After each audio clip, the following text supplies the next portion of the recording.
Hello everyone, welcome to this channel. My name is Tamanna and in today's video I am going to talk about the IELTS speaking exam.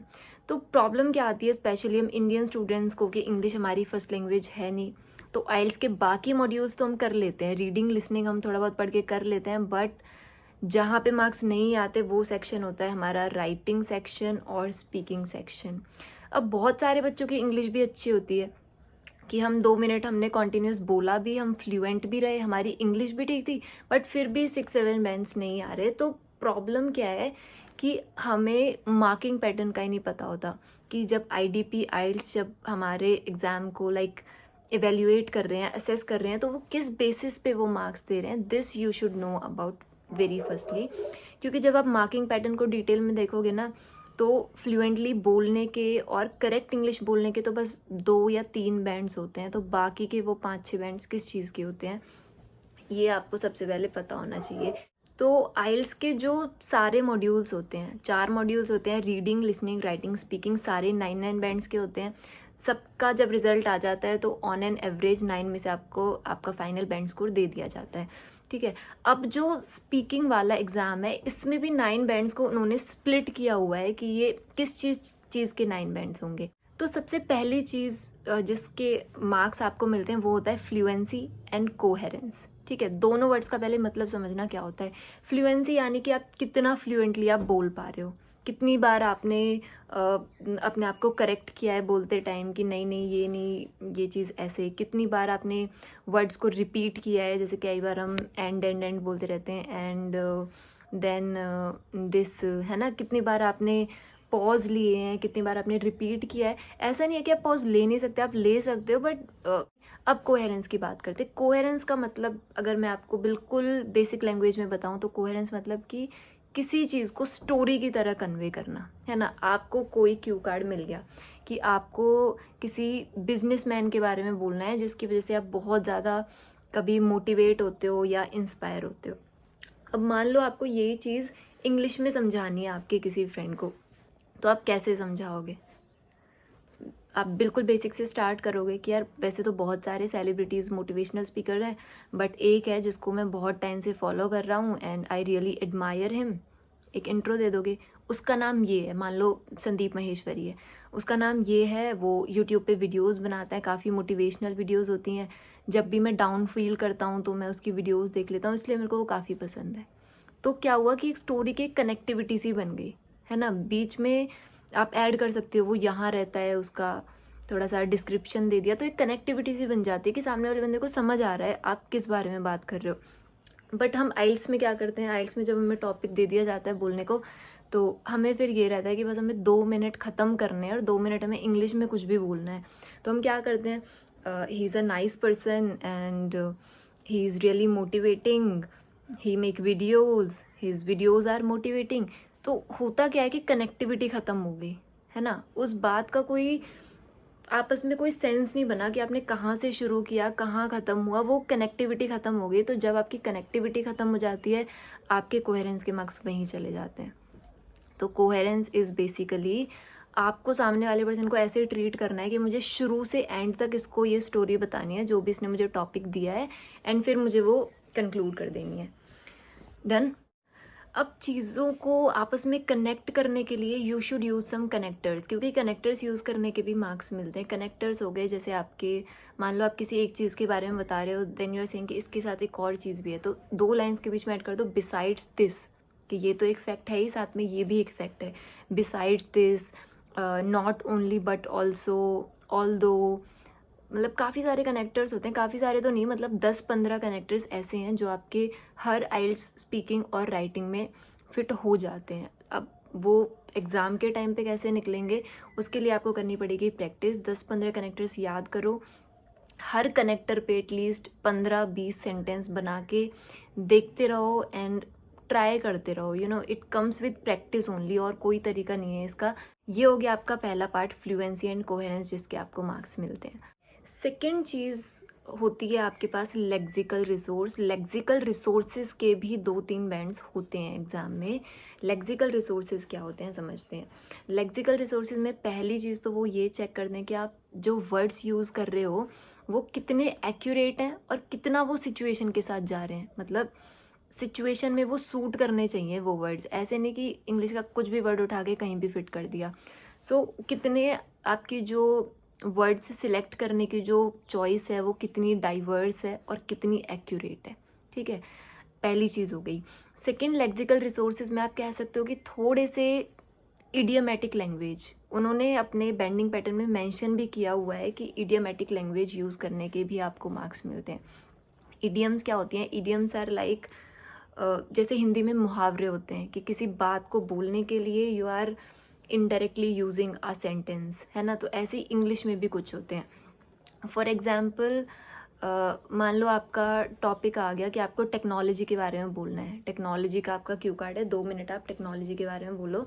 तो technology में सबसे पहली चीज़ आपके दिमाग में क्या आएगी कि हम जो फ़ोन्स और लैपटॉप्स हैं ये हम कॉन्टीन्यूस यूज़ करते रहते हैं ना, ये मतलब हमारी लाइफ का पार्ट बन गए हैं। तो instead of saying that we are very use to technology, technology is a part of life, you can say technology has become a part and parcel of our life. तो ये जो part and parcel है ये एक idiom है। Part and parcel का मतलब होता है कोई चीज़ जो आपकी लाइफ का एकदम पार्ट ही बन गई है, तो ऐसी लैंग्वेज यूज़ करना। सेकंड, आप कह सकते हो अगर किसी सिचुएशन के बारे में बात हो रही है कि मैं बहुत खुश था इस टाइम पे, तो you can use I felt over the moon. Over the moon use होता है बहुत ज़्यादा अपनी हैप्पीनेस एक्सप्रेस करने के लिए। और क्या होते हैं, तो ऐसे ईडियम्स भी ज़्यादा नहीं है, 8-10 ईडियम्स ऐसी हैं जो बहुत कॉमनली हर जगह यूज़ हो जाती हैं। Every nook and corner, every nook and corner मतलब वो चीज़ जो हर जगह प्रेजेंट है। इधर उधर देखोगे vehicles, cars, automobiles are present in every nook and corner of the city या country, जो भी है ना। तो ये होती हैं idiomatic languages, और ये भी आपके मतलब फ्लो में तभी आएंगे जब आप इनकी प्रैक्टिस करोगे। 7-8 idioms याद करो, बेसिक्स ही, उनको हर सिचुएशन में फिट करके देखते रहो अपने क्यू कार्ड के अकॉर्डिंग। जितनी ज़्यादा प्रैक्टिस करोगे, जितने ज़्यादा क्यू कार्ड्स प्रैक्टिस करके जाओगे, अपने आप idioms फ्लो में आ जाती हैं। थर्ड, आपको जिस चीज़ के मार्क्स मिल रहे होते हैं वो होता है आपका ग्रामेटिकल रेंज एंड एक्यूरेसी। ये आपका तीसरा पार्ट है। ये पूरा आइल्स का पैटर्न इस पे बेस्ड नहीं होता, बट इसके मार्क्स होते हैं। तो ग्रामेटिकल रेंज यानी ग्रामर एक्यूरेट तो होनी चाहिए, बट रेंज मतलब कि कितने टाइप ऑफ सेंटेंसेस आप यूज़ कर पा रहे हो। Type of sentences as in कि एक तो होती है हम सिंपल सेंटेंस कि I did this, I did that, और एक होता है कि थोड़ा इन्हीं को घुमा के कह दो कि my curiosity made me to do this, kind of, समझ गए ना, मतलब थोड़ा सा जैसे पैसिव या इनडायरेक्ट सेंटेंसेस जो होते हैं। तो कितने टाइप ऑफ सेंटेंसेस आप यूज़ कर पा रहे हो, उस चीज़ के मार्क्स होते हैं। एंड एक्यूरेट होनी चाहिए। अब एक्यूरेट भी ग्रामर आपको बहुत ज़्यादा नहीं पढ़नी कि आप बिल्कुल प्रिपोजिशन, नरेशन वगैरह सब कुछ रट रहे हो, इतना नहीं चाहिए होता। आइल्स में सिर्फ आपको इज़-एम-आर पता होना चाहिए कहाँ यूज़ होता है, वॉज-वर कहाँ यूज़ होता है, विल शेल कहाँ यूज़ होता है। इसके सिर्फ आपको ए, एन, द कहाँ यूज़ होता है, वॉवल्स के सामने ए आता है या एन आता है। और एक और चीज़ होती है कि जो वर्ब्स होती हैं कि कहाँ पे फर्स्ट फॉर्म यूज़ होगी, कहाँ पे सेकंड फॉर्म यूज़ होगी। तो बस इतना बिल्कुल बेसिक आपको पता होना चाहिए। कोई भी एक ग्रामर की वीडियो देखोगे उसी में वो क्लियर हो जाती है बहुत ज़्यादा। और ग्रामर पे तो क्वेश्चन आते ही नहीं है। स्पीकिंग में you just have to speak. पूरे आइल्स में कहीं भी आपसे ग्रामर रिलेटेड क्वेश्चन तो पूछेंगे ही नहीं।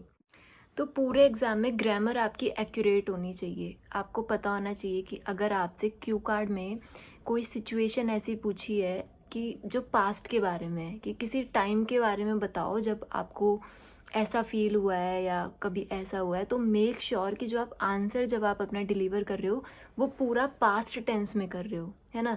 Then it happened, then I tried to do this, then this happened, then it resulted into this. तो वो पूरा पास्ट टेंस में होना चाहिए। टेंस का बहुत ध्यान रखना है आपको पूरे एग्जाम के टाइम पे। अगर आपको मान लो थर्ड सेक्शन में कोई ऐसा क्वेश्चन आ गया जो फ्यूचर के बारे में है, what do you think that कि टेक्नोलॉजी से रिलेटेड क्या होने वाला है, तो मेक श्योर कि आप जो पूरा आंसर दे रहे हो वो फ्यूचर टेंस में दे रहे हो। स्पेसिस पे आपकी मार्किंग होती है, वो होता है आपका प्रोनाउंसिएशन, कि जितने वर्ड्स आप यूज़ कर रहे हो कितने अच्छे से आप उनको प्रोनाउंस कर पा रहे हो, गलत तो नहीं यूज़ कर रहे। क्योंकि ऑब्वियसली अगर आपने कुछ 3-4 कॉम्प्लिकेटेड वर्ड्स याद कर लिए और जब आप उनको बोल रहे हो आप बोल ही ठीक से नहीं पा रहे हो, तो वो अपने आप ऐसा लगेगा कि आप बस रट के आ गए हो यहाँ पे यूज़ करने के। तो ये होते हैं आपके 4 सेक्शंस जिसके बेसिस पे आपके 9 बैंड्स डिवाइड होते हैं स्पीकिंग के। अब बात करते हैं आइल्स के स्पीकिंग एग्ज़ाम की कि एग्ज़ाम का पैटर्न क्या होता है, क्या क्या क्वेश्चंस पूछते हैं और कितने टाइम का आपका एग्ज़ाम होता है। तो आइल्स का जो एग्ज़ाम है वो 3 सेक्शंस में डिवाइडेड होता है। पहले सेक्शन में वो आपसे जनरल क्वेश्चनिंग करते हैं, आपका नाम, एड्रेस वगैरह पूछ लेंगे just to make you maybe comfortable, and then they start asking you some basic questions about your work. Do you study or work? Why did you choose that course? And बहुत basic questions कुछ भी है ना first part में। Second part जो होता है वो होता है आपका क्यू कार्ड राउंड, जिसमें आपको टॉपिक दे दिया जाएगा। उस टॉपिक में 2-3 क्वेश्चंस होते हैं। आपको प्रिपेयर करने के लिए वो 1 मिनट दे देते हैं कि 1 मिनट में आप अपने नोट्स बना लो, कुछ लिखना है तो लिख लो या फिर वो सिनेरियो सोच लो जिसके बारे में आप बोलने वाले हो, and then you have to speak for 2 minutes continuously. अब इसमें परेशान हो जाते हैं कि 2 मिनट की जो इंग्लिश इकट्ठे करने में बड़ी मुश्किल हो जाती है। अब इसका क्या सोल्यूशन है? इसका ये सोल्यूशन है कि सबसे पहले तो अगर आपने बहुत ज़्यादा प्रैक्टिस की है ना तो कुछ वर्ड्स तो आपको ऑलरेडी याद हो ही गए होंगे, कुछ कॉम्प्लिकेटेड वर्ड्स। अब जिस सिचुएशन पे क्यू कार्ड आया है, अगर वो सिचुएशन आपकी रियल लाइफ में कभी हुई है, वेल एंड गुड। नहीं हुई है तो उस पर टाइम वेस्ट नहीं करना है ये सोच के कि ऐसा तो कभी हुआ ही नहीं, कि सोचे जा रहे हो कब हुआ था कब हुआ था। नहीं, कोई फेक सिनेरियो बना लो अपने दिमाग में। जैसे मेरे पास क्यू कार्ड आया था कि talk about a party or event that you organized, how did you do that and everything. उसके बारे में 2 मिनट बोलना था। अब I never organized a party, but मुझे पता था मेरे पास 1 ही मिनट है। उस 1 मिनट को आपको अच्छे से यूटिलाइज़ करना है कि उसमें आप अपनी वोकैब भी लिख रहे हो, साथ में ग्रामर का भी ध्यान रख रहे हो, टेंस का भी ध्यान रख रहे हो, और कंटेंट आपने इतना सोच लिया है कि आप 2 मिनट उसके बारे में बोल पाओगे। अब तो मैंने बस 2-3 सेकंड में सोच लिया कि मैं मान लेती हूँ मैंने कोई पार्टी ऑर्गेनाइज़ करी है, किसी के बर्थडे पे की है, ऐसे ऐसे मैंने किया था, मैंने सोच लिया। अब उस 1 मिनट में आप अपनी वोकैब लिख लो कि उस सिचुएशन में क्या क्या वोकैब फिट हो सकती है। ये बेस्ट पार्ट होता है आपके आइल्स एग्ज़ाम का, जो आपको बहुत ऊपर भी पहुंचा देगा और आपको बहुत नीचे भी ला सकता है।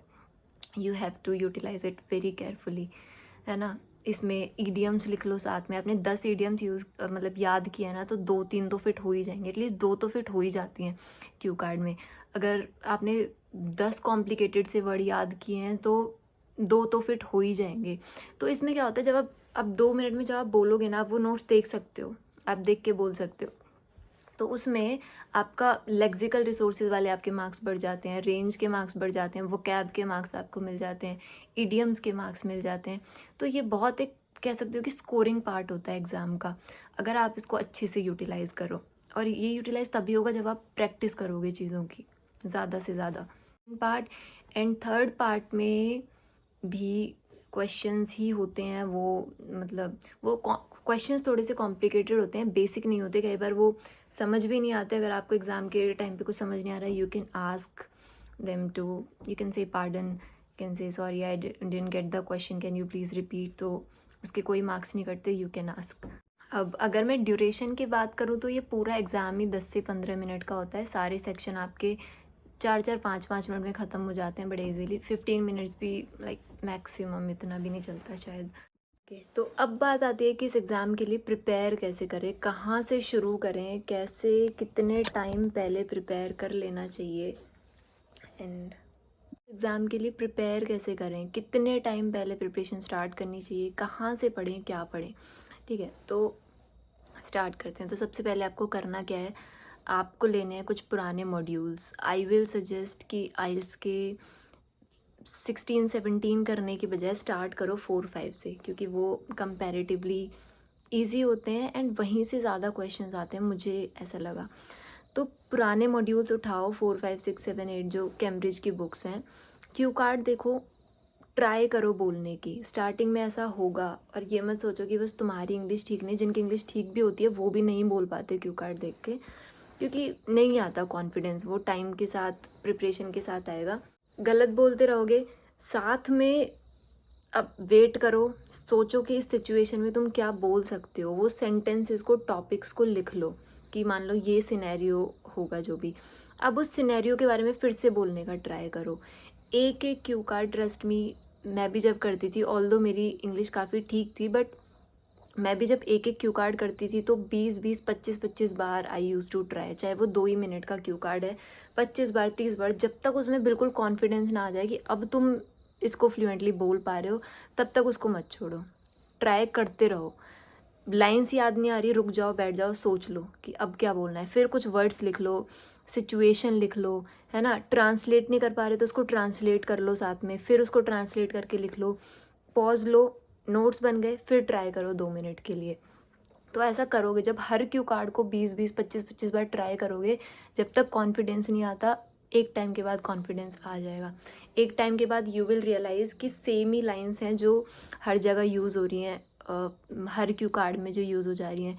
एक टाइम के बाद बहुत सारे वर्ड्स ऐसे इकट्ठे हो जाएंगे जो हर क्यू कार्ड में यूज़ कर पा रहे हो, ठीक है। फिर भी सेंटेंसेस नहीं मिल पा रहे तो एक बुक आती है, आई विल ट्राई कि मैं उसकी PDF डाल दूँ, या फिर टेलीग्राम पे कोई ऐसी बुक, आई गेस करण मक्कर या किरण मक्कर करके कोई ऑथर है, उसकी बुक है, तो उसने क्यू कार्ड्स पे प्रॉपर एक एक पेज के नोट्स बनाए हुए हैं, तो वो बुक ले लो। उसमें आपको वर्ड्स भी मिल जाएंगे, लाइंस भी मिल जाएंगी कि क्या बोल सकते थे, इसकी जगह में क्या बोल सकता था, है ना। ऐसे करके देखते रहो ओनली। और ट्रस्ट मी, एटलीस्ट अगर आपकी एवरेज इंग्लिश भी है, ठीक ठाक इंग्लिश भी है, कम से कम 200 से 250 पेपर्स या क्यू कार्ड्स कह लो, सॉल्व करके जाओ, मतलब ट्राई करके जाओ, प्रैक्टिस करके जाओ। और प्रैक्टिस भी ऐसे नहीं कि बस बोल के देख लिया, 2 मिनट नहीं बोला गया, इसकी ये नहीं समझ आ रहा, नेक्स्ट कर लेते हैं, नहीं, ट्राई करके जाओ। और ट्रस्ट मी, जब आप एग्ज़ाम दे रहे होगे ना, एग्ज़ाम के सारे क्वेश्चंस आपको उन्हीं क्यू कार्ड्स में से मिल जाएंगे जो आप प्रैक्टिस करके गए हो। So you don't have to worry about it, you just have to be very disciplined and consistent. शायद okay, so I'll try to make more informative videos on IELTS speaking part, and if you have any questions you can comment down below. Till then, all the best for your exam.